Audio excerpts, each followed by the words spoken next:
আসছে পরে খবরে আজ সাংগঠনিক বৈঠক অভিষেক বন্দ্যোপাধ্যায়ের। বর্তমান ইতিমধ্যেই যে আমরা দেখতে পেয়েছি যে পরিস্থিতি এবং বছর ঘুরলেই যেহেতু 26-এর ভোট রয়েছে, তার মধ্যে বর্ধমান তৃণমূল সংগঠনের সঙ্গে বৈঠক।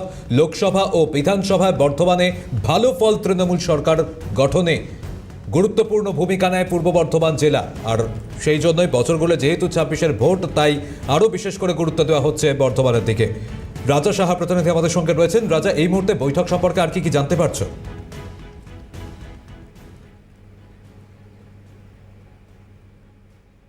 রাজা, এই বৈঠক সম্পর্কে এই মুহূর্তে নতুন কি তথ্য সামনে আসছে?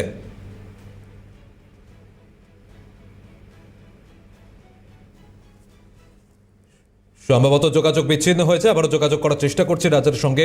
যে বিষয়ে আজ আপনাদের জানাচ্ছিলাম যে আজ একদিকে সাংগঠনিক বৈঠক, অভিষেক বন্দ্যোপাধ্যায়ের বর্ধমান তৃণমূল সংগঠনের সঙ্গে বৈঠক। লোকসভা ও বিধানসভায় বর্ধমানে ভালো ফল তৃণমূলের, সরকার গঠনে গুরুত্বপূর্ণ ভূমিকা নেয় পূর্ব বর্ধমান জেলা।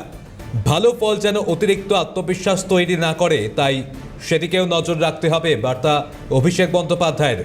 রাজা সাহা প্রতিনিধি আমাদের সঙ্গে রয়েছেন। রাজা, কি জানা যাচ্ছে? দেখো, আমরা দেখতে পেয়েছি যে একাধিক জেলা ভিত্তিক যে জেলাওয়ারি বৈঠক অভিষেক বন্দ্যোপাধ্যায় করছেন। আজকে সেখানেই পূর্ব বর্ধমান জেলা তৃণমূল কংগ্রেস যে কর্মী সমর্থক রয়েছেন তাদের নিয়ে বৈঠক করছেন অভিষেক বন্দ্যোপাধ্যায়। মুখ্য উদ্দেশ্য একটাই, তা হলো 2026 বিধানসভা নির্বাচনের আগে একেবারে পুঙ্খানুপুঙ্খভাবে দলের ব্লক স্তরকে সাজিয়ে দেওয়া। তোমাকে বলি যে এই পূর্ব বর্ধমান জেলায় তৃণমূল কংগ্রেস যথেষ্ট শক্তিশালী সংগঠন, একেবারে মজবুত।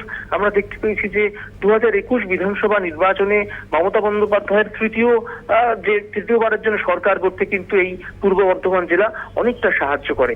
একই সঙ্গে যে লোকসভা কেন্দ্র রয়েছে, সেই লোকসভা কেন্দ্রেও কিন্তু অভূতপূর্ব ফলাফল করেছেন তৃণমূল কংগ্রেসের প্রার্থী।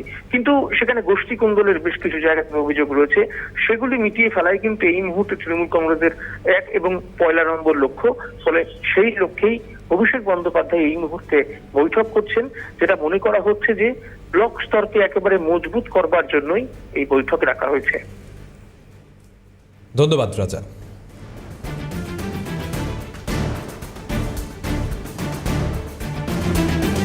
আজ সাংগঠনিক বৈঠক অভিষেক বন্দ্যোপাধ্যায়ের বর্ধমান তৃণমূল সংগঠনের সঙ্গে বৈঠক। লোকসভা ও বিধানসভায় বর্ধমানে ভালো ফল তৃণমূলের, তবে এই ভালো ফল যেন অতিরিক্ত আত্মবিশ্বাস তৈরি করে না দেয়, সেদিকেও নজর রাখতে হবে। জেলা সফরে গিয়ে আক্রান্ত হয়েছিল মন্ত্রী সিদ্দিকুল্লাহ চৌধুরী। অভিযোগ উঠেছিল দলের ব্লক স্তরের নেতার বিরুদ্ধে। সব বিষয় বিশেষ করে গুরুত্ব দিতে বলছেন অভিষেক বন্দ্যোপাধ্যায়।